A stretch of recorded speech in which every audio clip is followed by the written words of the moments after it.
Hey YouTubers, this is Ravage77 again.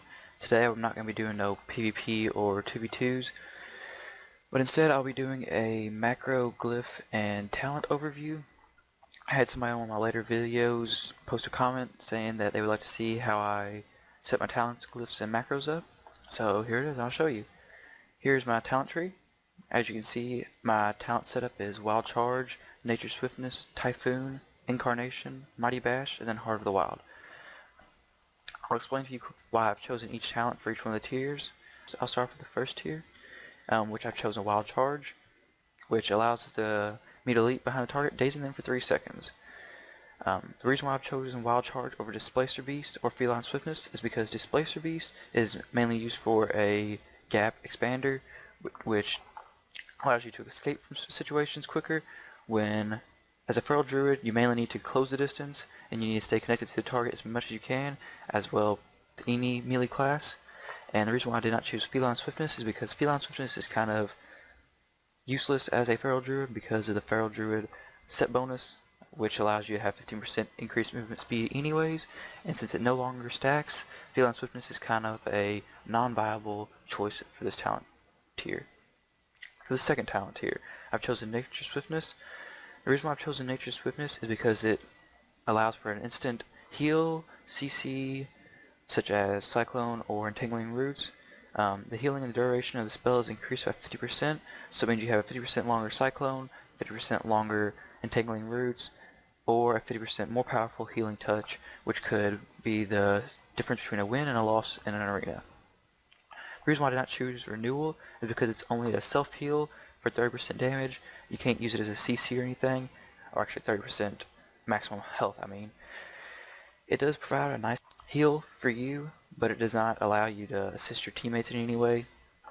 Cenarion Ward is nice, but I think Nature Swiftness personally is better because it has also the CC ability to where you can use it as a CC if the situation is needed. The reason why I've chosen Typhoon for the third tier over Mass Entanglement or Fairy Swarm is because Typhoon allows for a pushback for the enemy, which could allow you to push them back and then cast Cyclone to be allowed to heal up some if you're getting low in health, or just to separate the gap to where you can get some defensive off or something. And Mass Entanglement could be a decent option, but I've never really messed with it much.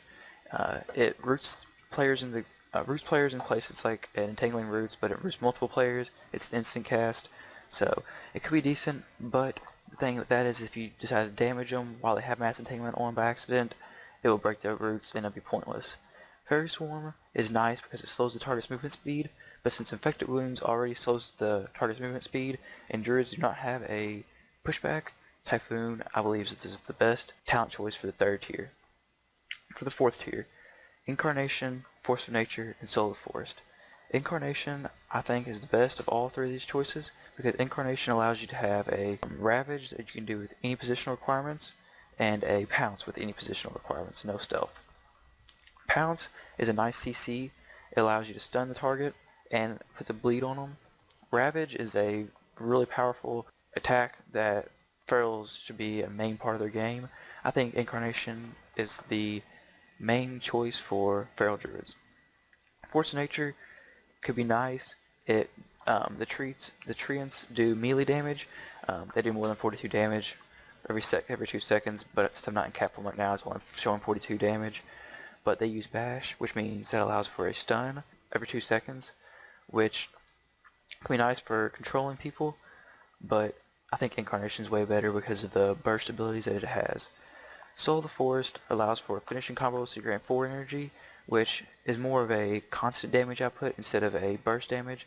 Ferals are mainly burst damage, so though they have bleeds, they focus mainly on the burst damage. For the lowest 75 talent tree, there is Mighty Bash, Ursol's Vortex, and Disorienting Roar. I've chosen Mighty Bash because you can set it up as a set focus macro, which allows you to bash the focus target, which can allow you to stun the focus, prevent some heals that could allow you to win the arena, or you can bash your current target to prevent them from, if they're damaging really hard or something like that.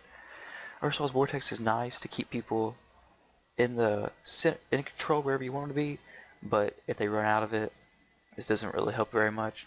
It has a minute cooldown compared to the 50-second cooldown of Mighty Bash, so I personally prefer Mighty Bash over Arsenal's Vortex. Disorienting Roar has the shortest cooldown. It's instant cast and it's like a fear, but it's breakable by any damage caused, which is negative because it could be used good for an interrupt, but much past that, for a Feral Druid, it's not really the best choice, I do not think. For the final talent tree, there's Heart of the Wild, Dream of Cenarius, Nature's Vigil. I've chosen Heart of the Wild because of the 6% increased stamina and agility, which is kind of unbeatable, I believe, because, as you know, Feral Druid's main stat is agility, and Intellect's not really a big deal for Feral Druids because agility increases the effectiveness of healing touches and all the healing spells anyway, so Intellect's not really a big deal. Stamina allows for more survivability, but agility is the main deciding factor in this. Also, it has a 45-second grant buff that you can use. It has a 6-minute cooldown, but it provides for huge healing increases and no mana cost. So for 45 seconds you can heal like a Resto Druid, or better. I don't know about better, but it's a really big heal.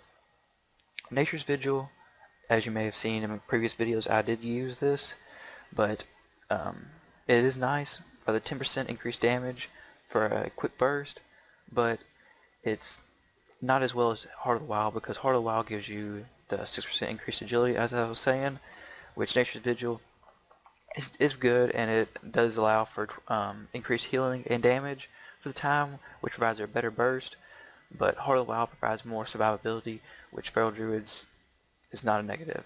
Feral Druids need survivability, because more survivability, more have a reburst, and more time to win in an arena. Dream of Cenarius I have never used, and so I'm not gonna lie to you, but I've never seen any Feral Druid use this, so I wouldn't mess around with it.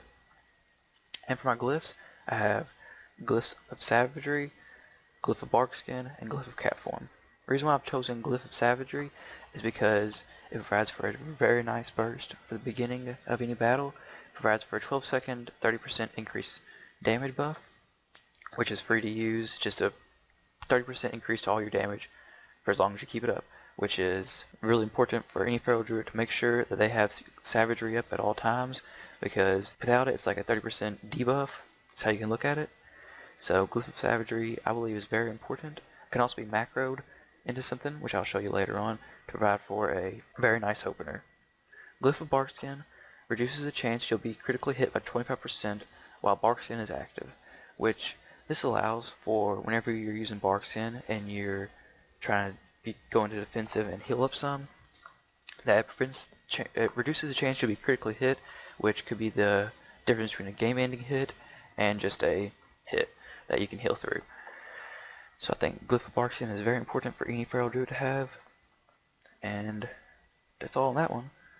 Glyph of Catform increases healing done to you by 20% while in cat form, which this is a very good macro for you when Predator Swiftness procs, which so you can use Healing Touch or whatever.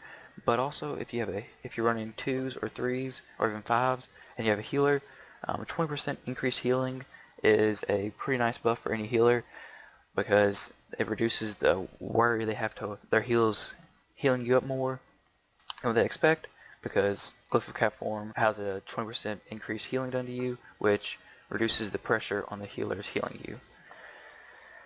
Okay, and on to my macros. The macros I use are a set focus bash macro to bash on focus target, which can prevent some game-changing heals that they could get off, or some CCs or whatever they're trying to get off. A skull bash macro, which is a quick little interrupt I can use if I notice that focus target is trying to heal up or do something that could mess up the 2v2 and or battleground.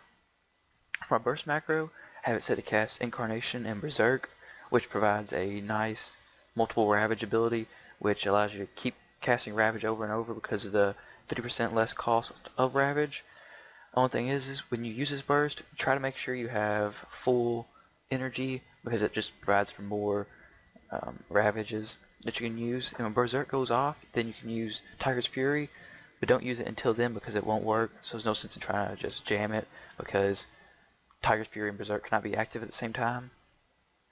I also have a power shift macro that allows me to power shift into cat form from cat form, so I just use a little mana and that can break me from roots, so I don't have to just sit in one spot and it prevents me from being rooted or snared. I have a macro for rejuvenation, which heals my arena partner, which can be pretty nice, especially when Heart of the Wild is active. I can heal my partner for quite a bit of damage, which could be the difference between a win and a loss. Now for the Cyclone macro. The focus Cyclone macro is very important because of the fact that it allows you to heal up CC a focus target, which could be the difference between a win and a loss also, because if one person's out of the arena for 5 seconds even, then that's 5 seconds they can't do nothing. They can't heal, they can't do no damage to you. It's just 5 seconds of 2-on-1. Also have macro for entangling roots, which this allows me to entangling roots my focus target, which this is a big help because I can help keep the distance between me and melee targets if I want to. If I'm focusing on like the healer or something, it allows me to keep separated to keep them out of the game for a little while. Have a macro for heal me up. It casts Heart of the Wild and Nature Swiftness. I also have a Nature Swiftness keybound by itself if I don't want to use Heart of the Wild that early. This allows for a nice instant big heal, which is always nice. It could be a game saver. Also have a Healing Touch macro, which is a teammate heal, to where I can heal up my 2v2 partner, 3v3 partner, whatever. It's a quick little heal. I got it set to my 2v2 partner right now, as you can see. Now this is the opener macro I have, which casts Wild Charge and Savage Roar. This allows for a 30% increased damage onto my opener because it instantly casts Savage Roar. Yes, you can have Savage Roar bound to a different key, but since Savage Roar and Wild Charge both have a very close cooldown, this allows for as soon as you jump onto the target, a Savage Roar will be activated. But the only thing is if you're out of the range, Savage Roar will be cast by itself, which means if you don't Wild Charge quick enough, the Savage Roar will go off. But if you get it timed out right, this is a very good macro, I think. I haven't seen it very popular on any internet site or anything, but if you want to try it out, give it a shot. It's one of my favorite macros. Helps out quite a bit. Also have a partial burst macro, which just uses my trinket. I did have it bound to my trinket and Nature's Vigil, but since I switched to Heart of the Wild, it's just my trinket now. This allows for me to activate my trinket, have some extra agility for just some burst, not my full burst. I'm not using Incarnation and Berserk with this, but sometimes I will use them all together. It's just situational. But hope you all enjoyed my talent glyph and macro overview. Hope you learned some stuff out of it. If you have any questions, just comment them or message me. My Facebook is linked with my YouTube channel, so go check that out if you want. Add me as a friend. Comment, like, and subscribe to this video or my channel, and enjoy your day. See ya.